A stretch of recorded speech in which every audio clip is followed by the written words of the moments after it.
Tesla के मालिक और अमेरिकी अरबपति इलॉन मस्क ने ट्रंप प्रशासन छोड़ दिया है। ये तो आप जानते ही हैं। उन्होंने भारतीय समय के मुताबिक गुरुवार की सुबह 5:30 बजे सोशल मीडिया एक्स पर यह जानकारी दी। मस्क ने कहा कि स्पेशल गवर्नमेंट एम्प्लॉय के तौर पर मेरा समय पूरा हुआ। उन्होंने जिम्मेदारी के लिए अमेरिकन राष्ट्रपति ट्रंप को धन्यवाद भी दिया।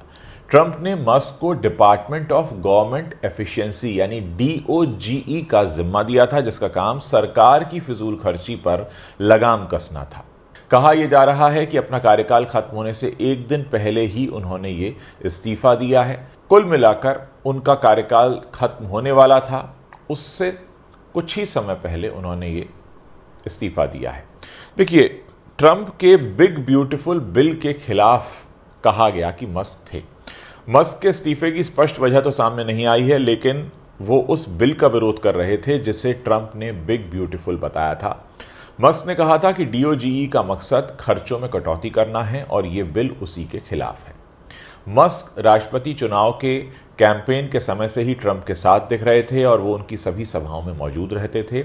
आपको बताते हैं बिग ब्यूटीफुल बिल के 5 पॉइंट्स क्या हैं जिससे मस्क नाराज हैं। इनकम टैक्स और एस्टेट टैक्स में 2017 में की गई कटौती को परमानेंट बनाना और टैक्स कटौती को बढ़ाने का भी प्रस्ताव। ओवर टाइम और सोशल सिक्योरिटी इनकम पर टैक्स कटौती का प्रस्ताव। व्हाइट हाउस का कहना है कि सालाना 30 से 80 हजार डॉलर की कमाई वालों को अगले साल 15% कम टैक्स देना होगा। अवैध इमिग्रेशन रोकने के लिए बॉर्डर सिक्योरिटी और अमेरिकन सेना को मजबूत करने पर ज्यादा खर्च करना, सरकार में फिजूल खर्ची, धोखाधड़ी और दुरुपयोग रोकने के लिए कड़े इंतजाम करना, डेब्ट सीलिंग यानी सरकार कितना कर्जा ले सकती है उसकी सीमा बढ़ाना। ये सीमा समय समय पर बढ़ानी पड़ती है ताकि सरकार अपने बिल और खर्चे चुका सके। मस्क की अगुवाई वाले DOGE ने कई सरकारी विभागों की फंडिंग और नौकरियों में कटौती कर दी थी। इसके खिलाफ हजारों लोगों ने प्रदर्शन भी किए थे। मस्क ने DOGE छोड़ने से एक दिन पहले अमेरिकन टीवी चैनल CBS को एक इंटरव्यू दिया। इसमें कहा कि राजनीति में जितना मुझे करना था कर लिया, अब चंदा नहीं दूंगा। वॉशिंगटन पोस्ट को दिए गए इंटरव्यू में मस्क ने कहा था, फेडरल ब्यूरोक्रेसी की हालत जितनी सोची थी उससे कहीं ज्यादा खराब है। ये दोनों बयान संकेत हैं कि मस्क राजनीति से दूरी बनाएंगे। कुछ मीडिया रिपोर्ट्स के मुताबिक मस्क अब सरकारी भूमिका से हटकर फिर से टेस्ला और स्पेसएक्स जैसी अपनी कंपनियों पर ध्यान देने जा रहे हैं। सवाल यह है कि अब DOGE का क्या होगा। देखिए, DOGE का असर कम होगा क्योंकि मस्क के जाने से DOGE का असर और काम करने की स्पीड कम हो सकती है। हालांकि अलग अलग विभागों में DOGE की टीमें काम करती रहेंगी। कानूनी चुनौतियां भी हैं। DOGE पहले से ही पारदर्शिता और डेटा गोपनीयता को लेकर मुकदमों का सामना कर रहा है। मस्क के जाने से मुश्किलें और बढ़ सकती हैं। नया लीडर खोजना होगा। मस्क की जगह मजबूत नेता अगर नहीं आया तो $1 ट्रिलियन की बचत का जो टारगेट है वो मुश्किल हो सकता है। अमेरिकी मीडिया रिपोर्ट्स के मुताबिक ये पद कैबिनेट सचिव के पास अब जा सकता है। साथ ही कम समय की भी समस्या है। DOGE को जुलाई 2026 तक काम करना है, लेकिन मस्क के लिए यह काम मुश्किल हो सकता है। मस्क और ट्रंप के बीच पहले भी काफी मतभेद रहे हैं। वैसे पहली बार ऐसा नहीं हुआ है। मस्क नाराज हुए थे क्योंकि XAI को UAE में डेटा सेंटर का कॉन्ट्रैक्ट नहीं मिला था। OpenAI ने 22 मई को UAE में एक बड़ा AI डेटा सेंटर बनाने का कॉन्ट्रैक्ट जीत लिया था। मस्क की कंपनी XAI ने भी सौदे में शामिल होने की कोशिश की थी, लेकिन वो नाकाम रहे। अपनी विरोधी कंपनी को कॉन्ट्रैक्ट मिलने के बाद मस्क ने ट्रंप के सलाहकार डेविड सैक्स और बाकी अधिकारियों की निष्पक्षता पर भी सवाल उठाए थे। ट्रंप की टीम नाराज हुई थी क्योंकि $100 मिलियन का वादा किया और दिए नहीं। जी हां, मस्क ने 2024 के अमेरिकन राष्ट्रपति चुनाव में ट्रंप के लिए $250 मिलियन खर्च किए। उन्होंने 2026 के मिड टर्म इलेक्शन से पहले ट्रंप की टीम को $100 मिलियन देने का वादा किया था, लेकिन अभी तक ये रकम दी नहीं गई, जिससे ट्रंप के कई सहयोगी नाराज हैं। मस्क को पेंटागन की सीक्रेट जानकारी देने की खबर से भी सरकार की किरकिरी हुई थी। न्यूयॉर्क टाइम्स ने 20 मार्च 2025 को अपनी रिपोर्ट में दावा किया था कि मस्क को पेंटागन में चीन के साथ संभावित जंग को लेकर 21 मार्च को एक टॉप सीक्रेट ब्रीफिंग दी जाने वाली है। यह ब्रीफिंग द टैंक नाम के एक स्पेशल रूप में दी जाने वाली थी। यह खबर लीक होते ही ट्रंप नाराज हो गए। उन्होंने इस खबर को फेक बताया। ट्रंप ने कहा कि मस्क का चीन में कारोबार है, उन्हें किसी भी हाल में चीन से जुड़ी सीक्रेट जानकारी नहीं दी जाएगी। हालांकि मस्क 21 मार्च को पेंटागन गए, लेकिन वो द टैंक रूम में न जाकर रक्षा मंत्री पीट हेग्सेथ के साथ ऑफिस गए। कहा गया कि इस बैठक में चीन पर कोई चर्चा नहीं हुई, बल्कि डीओजीई को लेकर प्लान बने। इसके बाद पेंटागन ने मस्क के द टैंक में होने वाली ब्रीफिंग को लेकर जांच शुरू की। इसमें पेंटागन के अधिकारियों का पॉलीग्राफ टेस्ट हुआ। इसके बाद 2 सीनियर अधिकारियों डैन कॉल्डवेल और डैरेन साल्निक को पेंटागन से बाहर निकाल दिया गया। ट्रंप की मौजूदगी में 8 मार्च की कैबिनेट मीटिंग में स्टाफ कटौती के मुद्दे पर मस्क और विदेश मंत्री मार्क रूबियो के बीच बहस हुई और मस्क ने विदेश मंत्री पर आरोप लगाया कि वो स्टाफ की संख्या में कटौती नहीं कर पाए हैं। रूबियो ने इससे इनकार किया। जब दोनों के बीच बहस तेज हो गई तो ट्रंप ने रूबियो का बचाव किया और कहा कि वो बहुत अच्छा काम कर रहे हैं। ये पहली बार था जब मस्क और किसी बड़े नेता का विवाद हुआ जिसमें ट्रंप ने उनका साथ नहीं दिया। कतर दौरे पर मस्क को आम मेहमानों की तरह लाइन में भी खड़ा होना पड़ा था। ट्रंप जब दूसरी बार ऑफिस में आए तो उन्होंने मस्क को बेहिसाब ताकत दी। उनकी पहुंच हर विभाग में हो गई थी। ट्रंप जब व्हाइट हाउस में किसी विदेशी नेता से मिलते थे तो मस्क एक सलाहकार की तरह उनके साथ रहते थे। मस्क के कहने पर ट्रंप ने सरकारी दफ्तरों में कई सख्त नीतियां भी लागू की, जैसे सरकारी कर्मचारियों को हर हफ्ते अपनी टॉप 5 उपलब्धियां बताने का नियम, जो बाद में रक्षा विभाग ने हटा दिया था। कुछ समय बाद दोनों के संबंधों में गिरावट भी आने लगी। मस्क 14 मई को कतर दौरे पर ट्रंप के साथ गए। वॉशिंगटन पोस्ट की एक रिपोर्ट बताती है कि मस्क को यहां एक रिसेप्शन के दौरान आम मेहमानों की तरह लाइन में खड़ा होना पड़ा था। ट्रंप सरकार में मस्क के 4 फैसले ऐसे हुए जिनका काफी विरोध भी हुआ। मस्क की डीओजीई टीम ने ट्रेजरी डिपार्टमेंट और सोशल सिक्योरिटी एडमिनिस्ट्रेशन के डेटा तक पहुंच हासिल की। इसे नेशनल सिक्योरिटी के लिए खतरा भी बताया गया। मस्क ने 56,000 सरकारी कर्मचारियों की छटनी की। इसके खिलाफ करीब 75,000 कर्मचारियों ने स्वैच्छिक बॉयकॉट स्वीकार किया। मस्क ने ईमेल भेजकर सरकारी कर्मचारियों से उनके काम का हिसाब मांगा, जिसे कई गवर्नमेंट एजेंसीज ने नजरअंदाज करने को कहा। यूएसएड और वॉइस ऑफ अमेरिका जैसी एजेंसियों को बंद करने की भी कोशिश की। इनकी फंडिंग या तो रोक दी गई या उसमें भारी कटौती की गई। मस्क के खिलाफ प्रदर्शन को हैंड्स ऑफ का नाम दिया गया। हैंड्स ऑफ का मतलब होता है हमारे अधिकारों से दूर रहो। तो काफी विरोध मस्क का होता रहा। ट्रंप सरकार में एलॉन मस्क की दखलंदाजी के खिलाफ पूरे अमेरिका में काफी प्रदर्शन हुए। CNN की रिपोर्ट के मुताबिक 6 अप्रैल को देश भर में 1400 से ज्यादा रैलीज की गईं, जिनमें सिविल राइट ऑर्गेनाइजेशन, मजदूर संघ, LGBTQ वॉलंटियर्स और पूर्व सैनिक और चुनावी कार्यकर्ता शामिल थे और अमेरिका के सभी 50 प्रांतों में ये प्रदर्शन हुए थे। अमेरिकी राष्ट्रपति डोनाल्ड ट्रंप की मौजूदगी में डीओजीई चीफ एलॉन मस्क और विदेश मंत्री मार्क रूबियो के बीच गुरुवार को कैबिनेट मीटिंग में बहसबाजी हुई। ये दावा न्यूयॉर्क टाइम्स की एक रिपोर्ट में किया गया। इस मौके पर 20 से ज्यादा अफसर मौजूद थे। रिपोर्ट के मुताबिक दोनों के बीच स्टाफ कटौती के मुद्दे पर भी बहस हुई। अमेरिका यूरोप में टेस्ला कार भी जलाई गई। भारत लाने की तैयारी आप जानते हो रही है और मस्क की नीतियों से नाराज होकर अमेरिका और यूरोप के लोगों ने पिछले कुछ महीनों में उनकी जो इलेक्ट्रिक कार टेस्ला है उसको विरोध के तौर पर जलाया और लगभग 4 महीने में 100 से ज्यादा कारें जला दी गई। अमेरिका में डोनाल्ड ट्रंप की सरकार के हटते ही एलॉन मस्क खुलकर उनका विरोध कर रहे हैं। गुरुवार रात को मस्क और ट्रंप के बीच तीखी बहस भी हुई और बहस इतनी बढ़ी कि मस्क ने ट्रंप को पद से हटाने तक की बात कह दी। मस्क ने कहा कि उनकी मदद के बिना ट्रंप चुनाव नहीं जीत पाते। ट्रंप के बिग ब्यूटीफुल बिल को फिजूल खर्ची बताते हुए उन्होंने ये कहा कि इन्हें पद से हटा देना चाहिए और उनकी जगह उपराष्ट्रपति जो हैं जेडी वेंस, उनको राष्ट्रपति बनाया जाना चाहिए। इतना खुलकर इस पूरा मामला सामने आ गया। एलॉन मस्क के हमलों से नाराज ट्रंप ने कहा कि मस्क पहले इस बिल पर खामोश रहे और सरकार से हटते ही पलट गए। वो पागल हो चुके हैं। उन्होंने मस्क की कंपनियों के सरकारी ठेके और सब्सिडी खत्म करने की भी धमकी दी। ट्रंप के बिग ब्यूटीफुल बिल से ये पूरी बहस शुरू हुई। ट्रंप ने गुरुवार को रात करीब 9:30 बजे मीडिया से बात की। पत्रकारों ने पूछा कि मस्क ने आपके बिग ब्यूटीफुल बिल यानी टैक्स और खर्च बिल की आलोचना की है, इसके बारे में आप क्या कहेंगे। इसके जवाब में ट्रंप ने कहा, मुझे हमेशा से एलॉन पसंद रहे हैं। आपने देखा होगा कि उन्होंने मेरे लिए क्या कहा। उन्होंने मेरे बारे में कुछ भी बुरा नहीं कहा। मैं चाहूंगा कि वो बिल की बजाय मेरी आलोचना करें क्योंकि बिल शानदार है। ये हमारे देश के इतिहास में सबसे बड़ी कटौती है।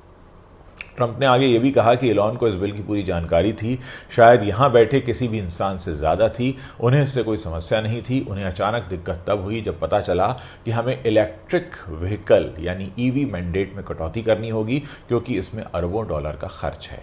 मैं उनकी बात समझ सकता हूं, लेकिन उन्हें बिल की हर बात पता थी। उन्होंने कभी कोई शिकायत नहीं की, लेकिन वो जैसे ही हमारी सरकार से अलग हुए उनकी राय बदल गई। मैं एलॉन से बहुत निराश हूं। मैंने उनकी बहुत मदद की है। अमेरिकी राष्ट्रपति ट्रंप और जर्मन राष्ट्रपति फ्रेडरिक मर्ज के बीच गुरुवार को जब व्हाइट हाउस में मुलाकात हुई तो इस दौरान पत्रकार के पूछे गए एक सवाल पर ट्रंप ने मस्क पर अपनी खूब नाराजगी जताई। मस्क ने यह भी कहा कि ट्रंप का दावा झूठा है। मस्क ने ट्रंप के दावे को झूठा बताते हुए कहा, मुझे टैक्स और खर्च बिल के बारे में कुछ पता ही नहीं था, ट्रंप का दावा झूठा है। मस्क ने अपने प्लेटफॉर्म एक्स पर लिखा, ये झूठ है, मुझे ये बिल कभी दिखाया नहीं गया और इसे आधी रात को इतनी जल्दी पास किया गया कि संसद के किसी भी सांसद को इसे पढ़ने का मौका तक नहीं मिला। दरअसल बाइडेन सरकार ने एक नीति बना रखी थी जिसमें कार कंपनियों को ज़्यादा से ज़्यादा इलेक्ट्रिक गाड़ियां बनाने को कहा गया था। इसका मकसद पेट्रोल डीजल पर चलने वाली गाड़ियों से होने वाले प्रदूषण को कम करना था। ट्रंप और उनके समर्थक इसके खिलाफ हैं। उनका मानना है कि लोगों को इलेक्ट्रिक गाड़ियां खरीदने के लिए मजबूर नहीं करना चाहिए क्योंकि इलेक्ट्रिक गाड़ियां महंगी हैं। ट्रंप ने हाल ही में दावा किया था कि उन्होंने इलेक्ट्रिक वाहन मैंडेट को खत्म कर दिया है जिससे लोगों को फिर से अपनी पसंद की गाड़ी खरीदने की आज़ादी मिली है। ट्रंप के इस फैसले का मस्क और उनकी कंपनी टेस्ला पर सीधा असर पड़ेगा क्योंकि मस्क का बिजनेस मॉडल जो है वो ईवी पर ही टिका हुआ है। तो कुल मिलाकर मस्क को अपने धंधे पर आंच आती हुई लगी, इसलिए भड़क गए। मस्क बोले, मेरे बिना चुनाव हार जाते ट्रंप। इसके बाद मस्क ने ट्रंप के विरोध में लगातार कई सारे पोस्ट भी किए हैं। एक पोस्ट में उन्होंने लिखा, मेरे बिना ट्रंप चुनाव हार जाते, डेमोक्रेट्स हाउस ऑफ रिप्रेजेंटेटिव्स पर कब्जा कर लेते और सीनेट में रिपब्लिकन जो हैं वो 51-49 के अंतर से जीतते। इस पर ट्रंप ने जवाब में कहा कि वो मस्क के बिना भी चुनाव जीत जाते। ट्रंप के इस जवाब पर मस्क ने कहा कि ऐसी एहसान फरामोशी। ट्रंप ने सब्सिडी खत्म करने तक की धमकी दी। मस्क के बाद ट्रंप ने भी अपनी social media platform truth social से मस्क को निशाने पर लिया और सब्सिडी खत्म करने की धमकी दी।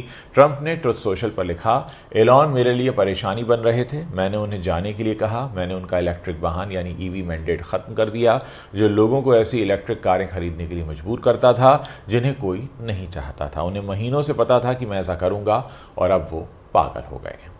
एक दूसरे पोस्ट में ट्रंप ने कहा, हमारे बजट में अरबों डॉलर बचाने का सबसे आसान तरीका है कि एलॉन की सरकारी सब्सिडी और कॉन्ट्रैक्ट्स खत्म कर दिए जाएं। मुझे हमेशा हैरानी होती थी कि बाइडेन ने ऐसा क्यों नहीं किया। ट्रंप ने कहा कि वो मस्क की कंपनियों के साथ अमेरिकी सरकार के सारे एग्रीमेंट खत्म करने पर विचार कर रहे हैं। मस्क ने ड्रैगन स्पेसक्राफ्ट बंद करने की धमकी भी दी थी, फिर बाद में वापस ले ली। सब्सिडी खत्म करने की धमकी पर मस्क ने कहा कि राष्ट्रपति की तरफ से मेरा सरकारी कॉन्ट्रैक्ट रद्द करने के बयान के मद्देनजर स्पेसएक्स तुरंत अपने ड्रैगन स्पेसक्राफ्ट को बंद करने का काम करेगा। हालांकि कुछ समय बाद उन्होंने कहा कि वो ऐसा नहीं करेंगे। ड्रैगन यान नासा के लिए बहुत ज़रूरी है क्योंकि ये अंतरिक्ष यात्रियों और कई ज़रूरी सामानों को अंतर्राष्ट्रीय अंतरिक्ष स्टेशन यानी ISS तक पहुंचाता है। अगर मस्क सच में इसे बंद कर देते तो ISS का भविष्य और भी मुश्किल में पड़ सकता था क्योंकि उसकी हालत पहले से ही खराब है और उसके पास ज़्यादा विकल्प भी नहीं है।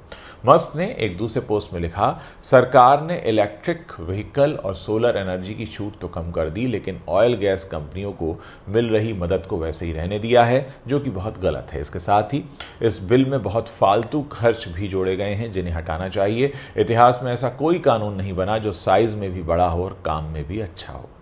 मस्क ने ट्रंप के बिग ब्यूटीफुल बिल को बिग अगली बिल बताते हुए कहा कि बिग अगली बिल से सरकारी घाटा बढ़कर $2.5 ट्रिलियन हो जाएगा। मस्क ने ट्रंप और उनके सहयोगियों की पुरानी टिप्पणियों को सोशल मीडिया पर शेयर करना शुरू कर दिया जिसमें उन्होंने अमेरिकी सरकार के बढ़ते खर्च और घाटे पर चिंता जताई। इससे मामला और बढ़ गया। ट्रंप बोले, मस्क के विरोध में होने से कोई मुझे दिक्कत नहीं है। जी हां, ट्रंप और मस्क में जुबानी हमले लगातार तेज हो रहे हैं। ट्रंप ने कहा, मस्क को महीनों पहले मेरे खिलाफ हो जाना था। ट्रंप ने ट्रुथ सोशल पर लिखा, मस्क मेरे खिलाफ हो जाते हैं तो मुझे कोई दिक्कत नहीं है लेकिन उन्हें यह काम महीनों पहले करना चाहिए था। यह बिल कांग्रेस में पेश किए गए सबसे बड़े बिलों में से एक है। मैंने ये गड़बड़ी पैदा नहीं की, मैं इसे ठीक करने के लिए हूं। यह बिल हमारे देश को महान बनाने की राह पर ले जाएगा। Make America great again. Musk पहले व्हाइट हाउस में अक्सर दिखाई दिया करते थे और ट्रंप के करीबी दोस्त और सलाहकार भी कहे जाते थे लेकिन अब हालात बिल्कुल बदल चुके हैं। मस्क ने ट्रंप का नाम एप्स्टीन सेक्स स्कैंडल में भी उछाला है। मस्क ने एक सनसनीखेज दावा करते हुए कहा कि डोनाल्ड ट्रंप का नाम जेफरी एप्स्टीन की फाइलों में शामिल है। मस्क ने एक्स पर लिखा, अब बड़ा खुलासा करने का टाइम है। डोनाल्ड ट्रंप का नाम एप्स्टीन फाइलों में है, यही वजह है कि इन्हें सार्वजनिक नहीं किया गया। डोनाल्ड ट्रंप, आपका दिन शुभ हो। एक अन्य पोस्ट में उन्होंने कहा, इस पोस्ट को भविष्य के लिए नोट कर लें, सच्चाई सामने आएगी। मस्क ने एप्स्टीन के साथ ट्रंप का एक वीडियो भी रीपोस्ट किया। एप्स्टीन पर नाबालिग लड़कियों के शोषण का आरोप एप्स्टीन पर लगा हुआ। ये पूरा मामला इसी तरीके का एक हाई प्रोफाइल क्रिमिनल मामला है जिसमें अमेरिकी अरबपति जेफरी एप्स्टीन पर नाबालिग लड़कियों के यौन शोषण और तस्करी के आरोप लगे थे और इस केस में दुनिया भर के कई हाई प्रोफाइल लोगों के नाम भी सामने आए थे। इस मामले की परतें उस वक्त और भी खुली जब वर्जीनिया गिफ्रे नाम की एक महिला ने सामने आकर बहुत सारे खुलासे किए। एप्स्टीन को वेश्यावृत्ति और नाबालिग को लालच देने का दोषी भी ठहराया गया। हालांकि कुछ सौदेबाजी के बाद उसे सिर्फ 13 महीने की हिरासत मिली है, जिसमें वर्क रिलीज की भी इजाज़त थी। एप्स्टीन को 2019 में फ्लोरिडा और न्यूयॉर्क में नाबालिगों की यौन तस्करी के आरोपों में फिर से गिरफ्तार किया गया। 10 अगस्त 2019 को एप्स्टीन ने जेल में फांसी लगाकर आत्महत्या कर ली थी। जिस वक्त उसकी मौत हुई, ट्रंप अमेरिका के राष्ट्रपति थे। वहीं इस साल 25 अप्रैल को वर्जीनिया गिफ्रे की भी मौत हो गई, जिन्होंने खुलासा किया था। रिपोर्ट्स में बताया गया कि उन्होंने आत्महत्या की। उन्होंने बताया था कि एप्स्टीन ने उन्हें 1999 से 2002 तक कई बड़ी हस्तियों के पास भेजा था। उन्होंने ये भी कहा था कि वो एप्स्टीन के जरिए ट्रंप से कई बार मिली थी। वर्जीनिया गिफ्रे की मौत की भी एक अलग ही कहानी है और ये जो पूरा मामला है, अब जब से मस्क और ट्रंप के बीच खींचतान शुरू हुई है, काफ़ी कुछ अलग हो रहा है और अब ऐसा लग रहा है कि मस्क धीरे धीरे ट्रंप की पोल खोलने वाले हैं और ट्रंप धीरे धीरे मस्क के बारे में बहुत कुछ कहेंगे। तो जो लोग सोशल मीडिया पर ट्रंप और मस्क की इस वॉर को देखने में इंटरेस्टेड हैं, उनके लिए खबर यह है कि बहुत कुछ आने वाले दिनों में निकल कर सामने आ सकता है। दोनों एक दूसरे पर आरोप प्रत्यारोप लगा रहे हैं। देखते हैं पूरा मामला किस तरीके से आगे बढ़ता है। और आपके सामने अंतर्राष्ट्रीय राजनीति का एक नया नमूना सामने है, जहां मतलब के लिए मतलब के यारों से हाथ मिलाया जाता है और जब मतलब निकल जाता है तो उसके बाद दोनों एक दूसरे को टाटा बाय बाय कर देते हैं। लेकिन बाकी लोगों के लिए, खासकर जो दूसरे देशों में बैठे हमारे जैसे लोग हैं, उनके लिए किसी बड़े मनोरंजन से कम नहीं होता है।